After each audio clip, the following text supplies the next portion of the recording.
have just a panel discussion on some of the ideas and take some of those a bit forward, maybe contextualize them for what that means for us at WITS and tangible ways of implementation. Like what Essien has said, what can we take away from this if we don't have all of those things available to us? So I'm just going to introduce the panel first. So I'd like to welcome Dr. Liz back to the panel, or back to this discussion. And then from the School of the head of School of Education, the head of Maths Education at WITS, Professor Anthony Essien, and from Life Sciences at the School of Education, Dr. Eunice, and from the School of Habitat and Environmental Sciences at WITS, Professor Masper. So I think that the first session gave us a lot of food for thought, especially the fact that most of the ideas that I think won't relate to many of that. Those are image access issues when it came to issues with dealing with the LMS. So I think that what I got from the first session is that a lot of the issues are very similar across our own context and what's happening at NSW. So I think just to start out, I'm just going to allow the panel and maybe I start with the three panelists. What are your ideas about using technology for large class teaching, especially at WITS where massification is becoming an issue? Our first year numbers in our first year applied maths course has increased from 350 to now almost 600 students at first year. So just what are your ideas or beliefs about using technology for practice of teaching? I was hoping you didn't start off with me. Start off according to the list. Thank you. You asked two questions, and I was hoping to respond to the second question that led into the first, which is about the belief. We work in a multilingual context here in South Africa, and I know when I say that, I'm like lumping everyone into the same category, right? The reality is that even though we teach multilingual learners, these learners have varying proficiency in English. They have varying proficiency even in their own home language. But that is about language. We have students from all categories, all known categories in South Africa, from townships, from suburbs, from the villages, and they all come with varying levels of knowledge of mathematics. And then the other realities for us in the School of Education is that because of the status of teaching, and I have to say this very bluntly, we don't tend to receive the best students. This is the reality. We may want to run away from it, but that is the reality.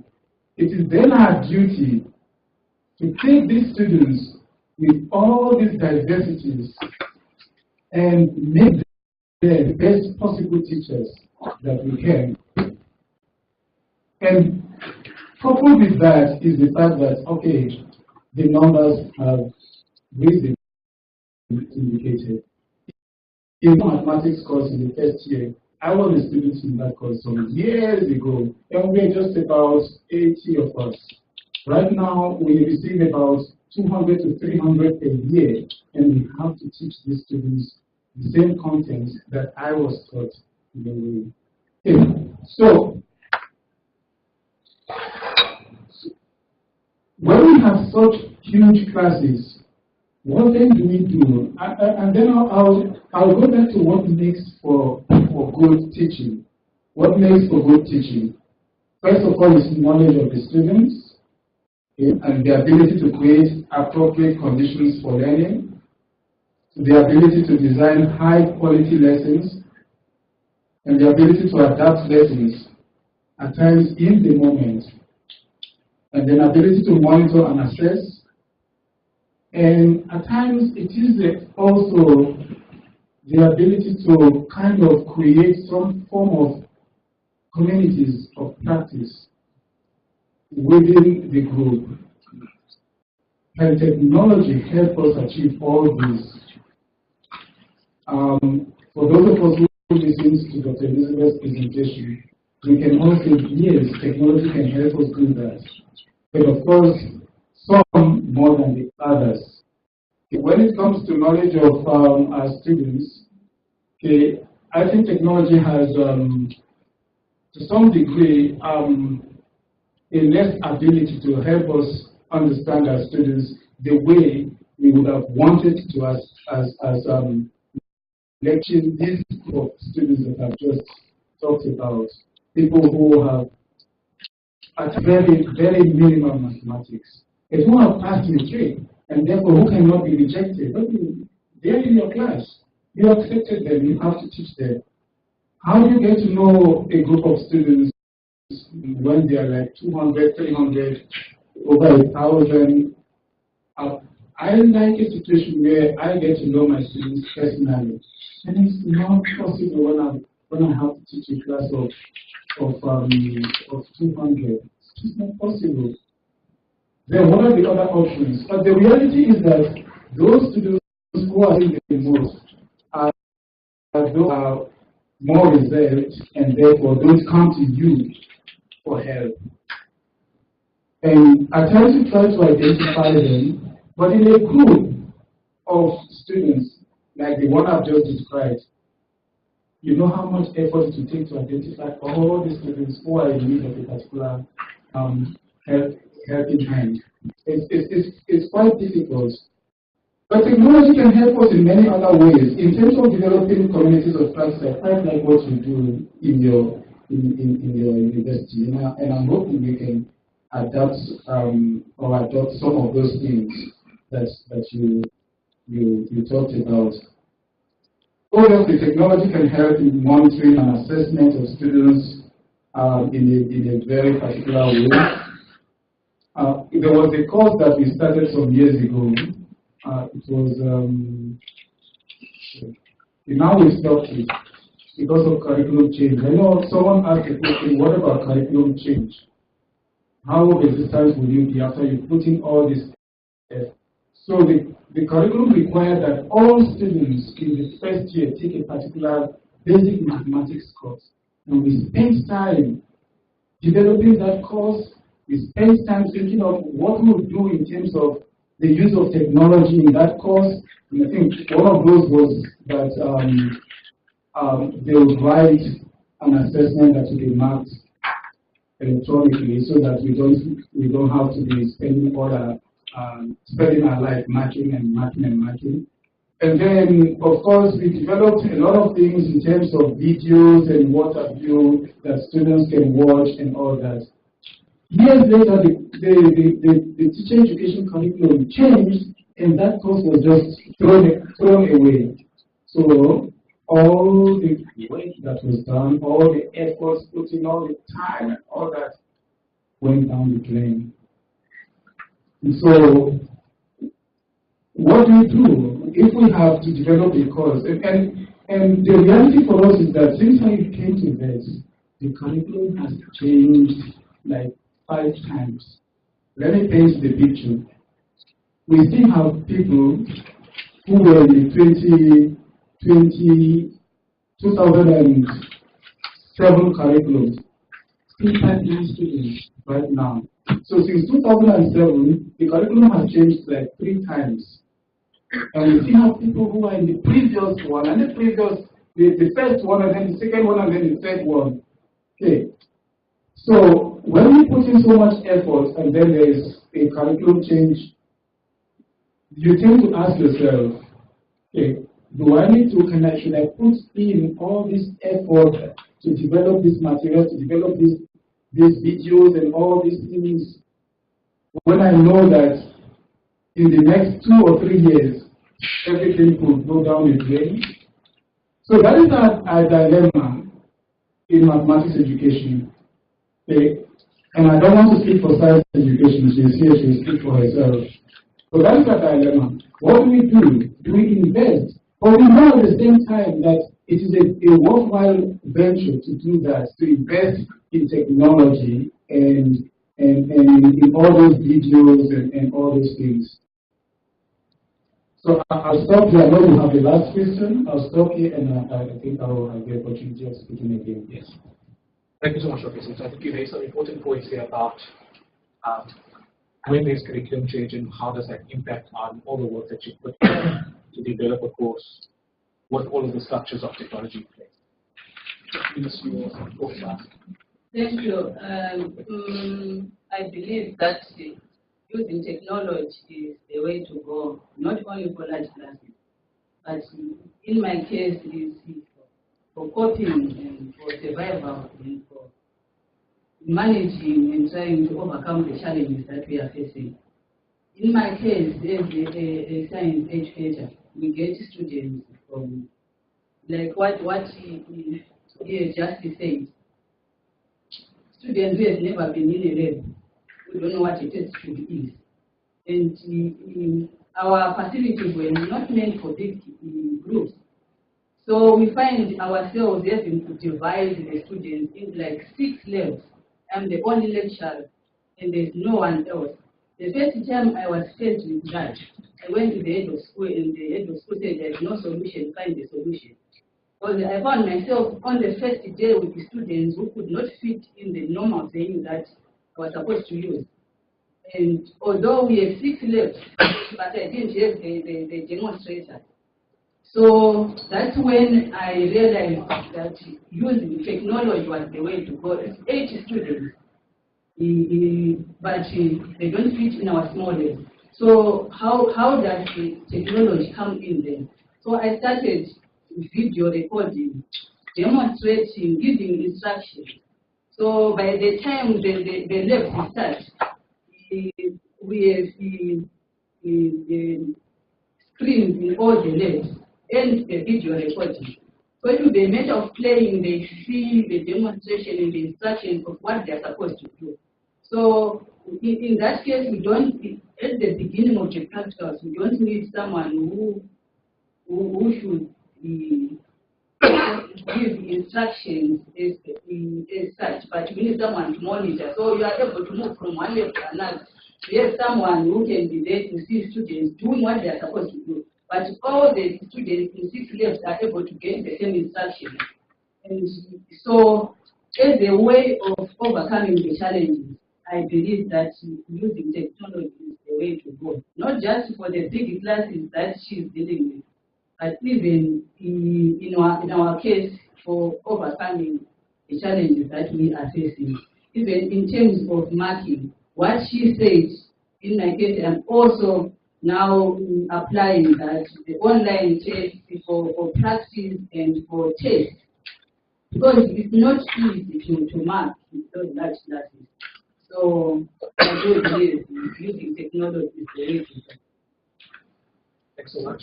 So I think a lot of contextual issues are coming up in how these ideas sort of give us some insight into the implementation within our context in South Africa. What are your thoughts? So Abdul asked us the question, what are our beliefs about using technology in teaching large classes? My single answer would be avoid it. I'm the Luddite in this panel here because I avoid it as much as possible. I was delighted to hear Liz say that they have wall-to-wall blackboards in their lecture theatres, which we don't have in the Lit Science Centre. We have a blackboard about the size of this table, which is ridiculous. And I've been to MIT, and they have wall-to-wall blackboards. So obviously I'm going against what you two have said, because the bottom line is interactivity, and that's what came across from your talk as well. Is you cannot replace what we are doing now. Even this thing is annoyingly getting between me and you. I think it's unnecessary. And we cannot replace that human interactivity. That image of you on the board there, that the video of you was appalling. It was much more engaging to actually watch you give a lecture. And I agree there are massive difficulties that we have to overcome, and it's always based on cost. But we have to fight for interactivity at face-to-face. Would be my statement on that. This is that first question. Yeah, one thing that our maths department is thinking of doing to help with if there is curriculum change issues is develop a whole lot of small modules which they can then slot together in different orders for different courses. So I think that is one way around that problem. Just as a second question, which I don't think I sent out to you, so maybe I'll throw you another one with this, but I mean, as our university drives the digital learning in a bigger way, how do we make it such that it's not that we're using technology for technology's sake, as Dr. Lee pointed out? How do we make it such that lecturers are not just adopting it in a innovative way, because now there's repercussions on not going the digital route when it's not pedagogically sound and embedded within the learning process? How do we avoid lecturers or academics from doing that? Not just using it for the sake of using it. I could ask. So I know that at my university this has been the case in some places where people have been forced to have web stream lectures just because they can't get the students in the room, and the web stream lectures are literally just the lecture recording. I mean, at my university, I think it comes down to interested individuals. So we've recently introduced education-focused roles for people who will hopefully get qualifications in education as well as in their subject area. So I think that's one way to approach it, to make sure that in each faculty there's people embedded who have the knowledge about good pedagogy, and so can try and make sure that this is taken into account in any changes. Yeah, I don't really know how to avoid this apart from that, because it's being forced on us as well. So one initiative that our university has is we've got this digital uplift scheme where they set aside expert help and money to help you create digital resources for your courses.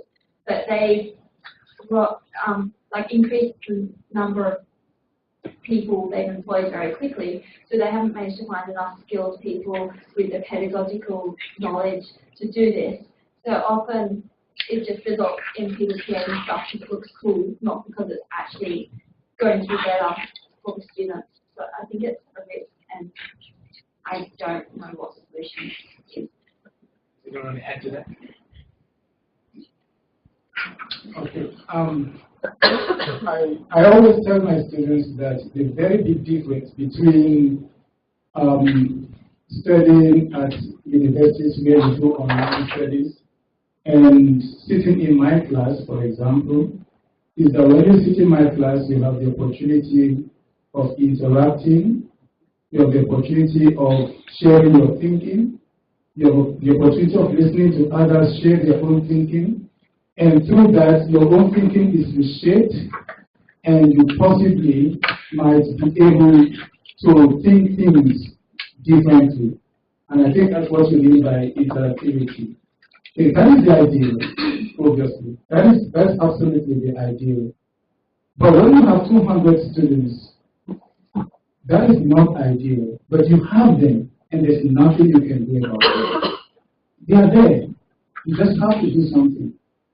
And that something is using whatever tool that you have within your disposal to be able to teach to the best of your ability.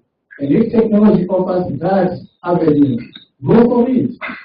And so, asking technology for technology's sake, I completely agree with Elizabeth, because you can't force someone to use technology, and we don't do it in my department, in my division. We don't. We have people who are very good at technology, and we try to get them to help others. But when someone says, I can't use technology, we won't say, you must, except say you must at least know how to use Sakai and post things on Sakai. Sakai is, I think others who know this Sakai better will explain. It's an online platform where you can put in things and interact with students in a way. Okay, so So, but it's not enough to say I'm using PowerPoint and that is technology. Let's project a PowerPoint and that's technology. If we want to use technology, we must make good use of all the other technological devices that are at our disposal and use it. Then if you don't want to use it, well, you don't want to use it. Then you have to deal with, for example, if you are teaching these 600 students, you have to deal with marking with your hand. Okay? That is the price you pay for saying to hell with technology. I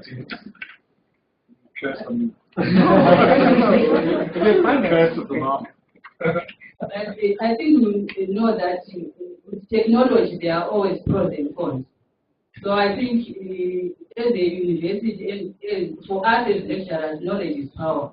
It is important maybe for the university to make sure that as lecturers, we know the technology that is available, how it can be used to increase access for students to knowledge, how we can make our teaching better and the students learn better. And then it will be up to the, just like you using the PowerPoint presentation, how many lecturers are effectively using it? So should the university stop using PowerPoint presentation? No. It is also up to the lecturers to know how to effectively make use of the technology for the benefit of the students. So the university should make it available to lecturers and also make them available for lecturers to enable lecturers to use it or to keep to face-to-face interaction. Yeah. Then also in response to that, I do agree with him that we cannot do away with face-to-face. That is needed. But what we are saying is, as it is now, that alone is not enough. But even if we had small classes, I would still make use of the technology to increase the effectiveness of that face-to-face interaction. For example, in my case, I record my teaching. And so many times, the students have not been able to attend those lectures for many different reasons. And they've always been able to access what is happening in the lecture. And while it is not direct face-to-face interaction, but maybe it's delayed face-to-face interaction, and they still benefit from what others have done. So, still, I do think we do need technology in addition to face-to-face interaction. My response, I think the question was, how do we deal with the pressure to deal with digital learning? My response is, show me the data. So Liz has shown us the data, and that's what we have to do. We have to test. We're scientists.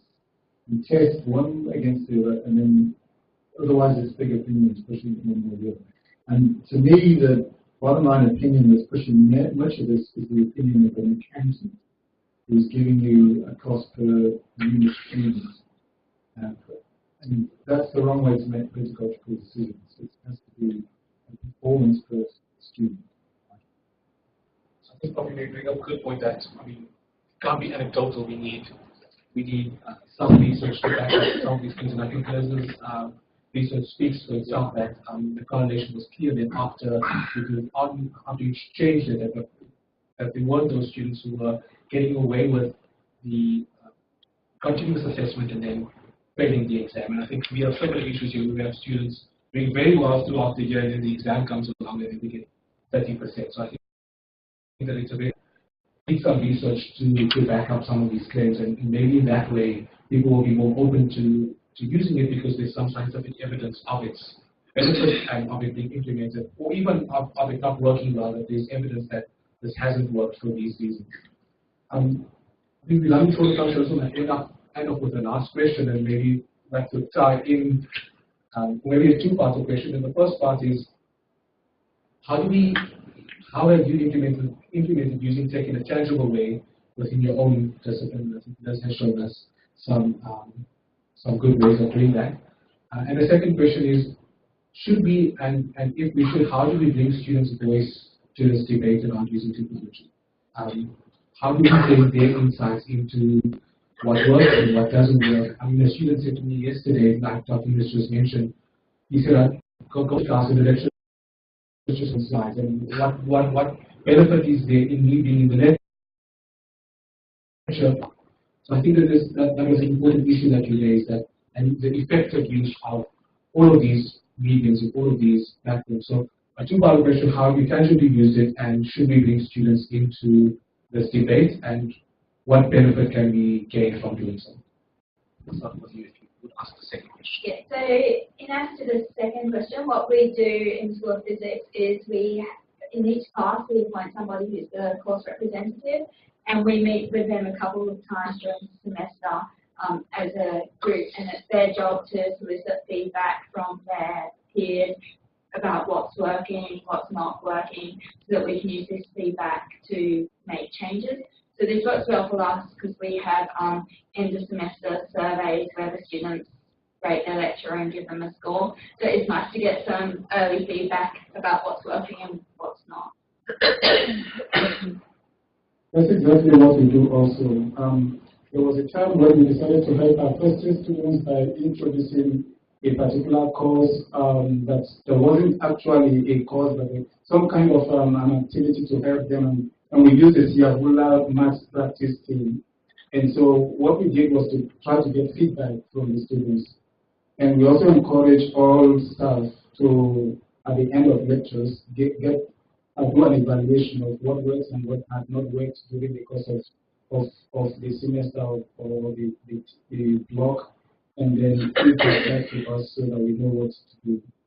Professor, if I could just rephrase my question. So what I mean is, should we involve students in the design before implementation? Should we get students voicing at the beginning so that there's buy-in from students that this is what we have decided to do, instead of getting feedback after implementation? Is there benefit in getting students voice in prior to it? So others had said, okay, we're going to post these videos. Do you all agree that you watch these lab videos before taking the labs, and do you all agree that you have to do this?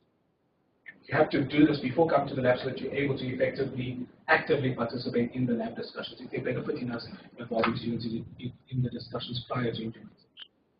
Obviously, yes. There is a benefit to us telling students, this is what the course is about. This is what we would like to do. What is your take on it? But the reality is that students will always be students. And the students yeah. And those who would watch the video would watch regardless of their response. Those who would not watch, and it's always a fact too, they are those most in need. Those ones will still not watch, even though they agree in class that it's a good thing to do. So student buy-in, yes, absolutely yes, and we must involve them. Okay. We must involve them with regards to whether or with regards to the videos and all that too. But again, it's about whether or not people will watch. And we also, even though we have to involve them, we need to understand that certain pedagogic decisions are critical to the learning, to students' learning. At times, students might feel they don't need something, but in actual fact, retrospectively, we realize that actually did them a lot of good. And I can cite an example with my course. I give them a one-page assessment per session, per week. And the session requires that they do a particular reading and answer just in one page, and not more than one page. I don't need beyond one page. I tell them very clearly, I just need you to write this one page, because if I don't give you this task, you will not do the readings. And from one session, you are free to pay for it. I will give you a reprieve from the task, and let's see how many will not do the readings. And then I actually them, if I ask you questions on the reading and one person doesn't get it right, I will take the short assessments, the one-page assessments. And there has never been a year where all of them did the readings. So they may have agreed that this is a good thing, okay, at the beginning, but the reality is that they don't know. They don't still do the reading. Even when they don't agree that it's a good thing, at the end they realize, and then it comes back to the evaluation. Those one pages, they really helped me read, do the readings, and understand the readings better. So, much as we involve students, we need to also draw up on our own expertise to know what will be more beneficial to the students. Thank you. Right. In my case, I've used technology in response to the challenges that I'm facing. So I've used technology to prepare for the practicals where I do the demonstration and record it, and then I post. That has helped because I don't think I needed to go back to the students, because I'll give an example of a lecture where a video recording where I was introducing students to the lab, showing them all the different apparatus. So those students who have never used the lab, they to do that before coming to their first lab. So in that sense, it helps. We have so many students who have been doing practicals in high school and they know all that stuff. So if I do that in the lab, I lose these ones who know what I'm doing. But if I start where I'm supposed to start, I lose these ones who don't know even a texture. So technology has helped me to deal with the two different groups, so that by the time we do practicals, they are at the same level. And then in terms of the second question, I have also tried to put up front to say, what if we do this? I have a number of students who miss class because they don't have money for transport. So for tutorials, I designed in such a way that they do it online. So we make sure that if you are at home, you should have Wi-Fi. And then you should be somewhere. So it's at a particular time, I open up during an agreed time with all the students that they will be able to access for an hour, because the tutorial is 1 hour. So I open up after an hour, it was you submit. But to make they don't just copy, or they do the tutorial and I would have prepared the responses, the correct responses. So to make sure they're engaged with what is supposed to be done, they will have to go back after submitting the tutorial. Then I give them the feedback. It comes automatically after submitting. They will have to check to see where did they go wrong. So what they would eventually submit is where they did not get the answers right. They will submit to say, here, this is what I got wrong. To make sure they engage with the tutorial, it's not just submitting answers. To try and make sure to avoid some of the issues that she was raising of collaborating and maybe copying each other. So I think involving them will help to say, so in what way can they benefit? But it also is a way of meeting the challenges we are facing. Thanks. As you can tell, I'm fairly low tech, but we do run a couple of tracks which we do climate modeling, for instance, looking at distribution of insects, malaria carrying insects driven by climate. We also look at population models of pest insects. So technology is fantastic, no doubt about it. Remote sensing is a big part of our thing. So where it's appropriate, absolutely we include it. In the second part, bringing students on board, absolutely critical. I think we as teachers have to not be scared of the people that we are supposed to interact with. But I agree completely with Tony that we are ultimately in charge, because we're the grown-ups in this situation, and we have to make those decisions about what and what shouldn't be introduced. But to use your example, and it was very interesting, Liz, that you said we are not allowed to force the students to do any part of the course. To me, that's nuts. Because as a biologist, I would say the student is required to do this part of the course. And the biologist that leaves bits that can't use a microscope, I would be heartbroken. You can't learn that by watching the video. Thank you so much. I think we'll leave it there. I think we've got some rich interactions and some differing views, and I think that a lot of these reports from just four panelists about how to implement, should we implement, what are the challenges, where the benefits, where the shortfalls, and I think we can take this forward efforts and hopefully make some collaborations here between us and take this forward. I think a lot of work is done in silos at first. I think there's a lot of people doing a lot of great things, but it's happening in silos, and I think that there's definitely opportunity for us to be talking more and interacting and engaging with each other and learning from what we all doing, whether it's using technology or not. So I'd like to thank the panelists for agreeing to participate today and for giving us a lot of rich talking points. Thanks so much. We keep moving on. Any burning questions for any of the panelists? So can I just want to make a comment.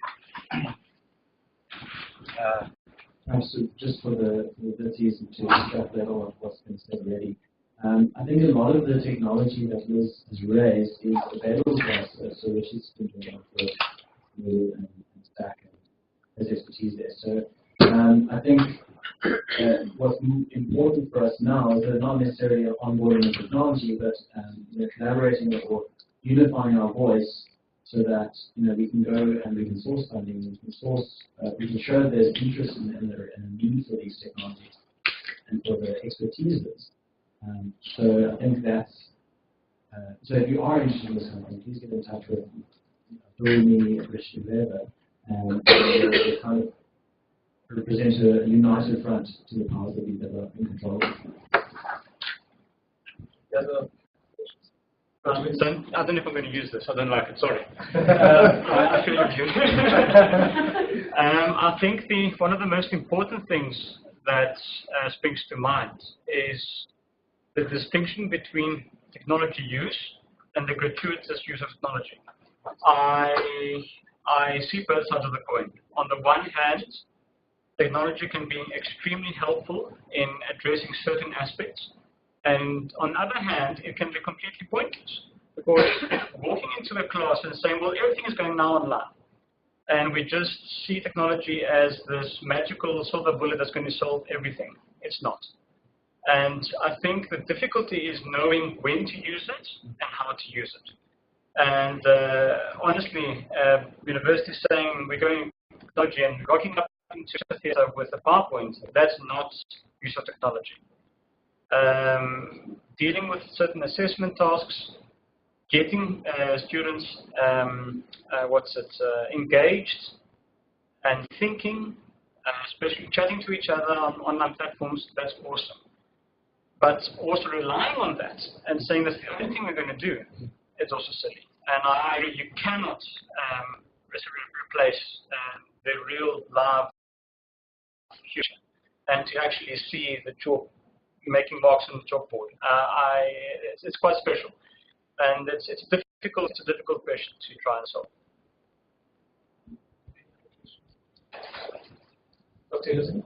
Thank you so much, Liz. Thank you, panel. I think from the debate that was going on, what I think was that for me, what is important in engagement? Whatever strategy you might try to come up with, make sure you engage the students. We're interested in active learners, people who are engaged with what they are supposed to do, and in the end, they learn. So we have to talk about pedagogies of engagement. What is it that will enable our students to be active students, to be active in the way they do, so that in the end, they resort their time, their energy, and their resources in understanding that which you want them to understand. So yes, large classes are here, and I think they are here to stay, but the large classes, low motivation, low satisfaction in personal environment, like what I was talking about, to say I really want to see my students, but at the same time, with large classes we also have absenteeism. So as much as you might want to see them, but are they there? But as much as you might want to use technology, are they engaging with what you want them to learn? So engagement is key in all these debates. Thank you. Excellent. Andrew? From the student side of the discussion, I've also find that amongst my peers might be very different compared to dress, but some or something like that. It would be better to have kindness for the lecture So before we start the lecture, we already know what we're going to see. That way we can engage with you more, because we know exactly what we couldn't understand. Because it also opens up a platform to talk about, okay, so I just learned how to solve this equation, but why am I solving it? Because we always find ourselves 2 minutes before the end of the lecture, we have these burning questions and none of us really want to confirm. So how do we engage with you amongst our classmates as well? We also have cases where we think our questions are stupid. So I think that's where technology uses that. There is no stupid question if I'm only talking with the lecturer. But if the rest of my classmates can see it, I might not really ask the question because I think that's just my. So I think just to end off today's session, I think it's a good springboard for something the CRTD is having on the 24th and 25th of October, and that's a symposium on learning in the digital era. So I'll just read the preamble for you. It says, technology will disrupt education, or so we have been told. Many technologies have come and gone, leaving in their wake a number of studies showing that students learn as well with the traditional face-to-face facilitation as with technology. So why then use technology? So I think that if all of you here have attended this, I would think that we'd be interested in the symposium. So just as a reminder, that will be taking place on the 24th and 25th of October at the entire day on the 24th. I'll send out the invitation. So once again, I'd just like to thank Dr. Nurse, Professor Essien, Dr. Yunus, and Professor Blunt for the rich debate that we've just had. Thank you so much.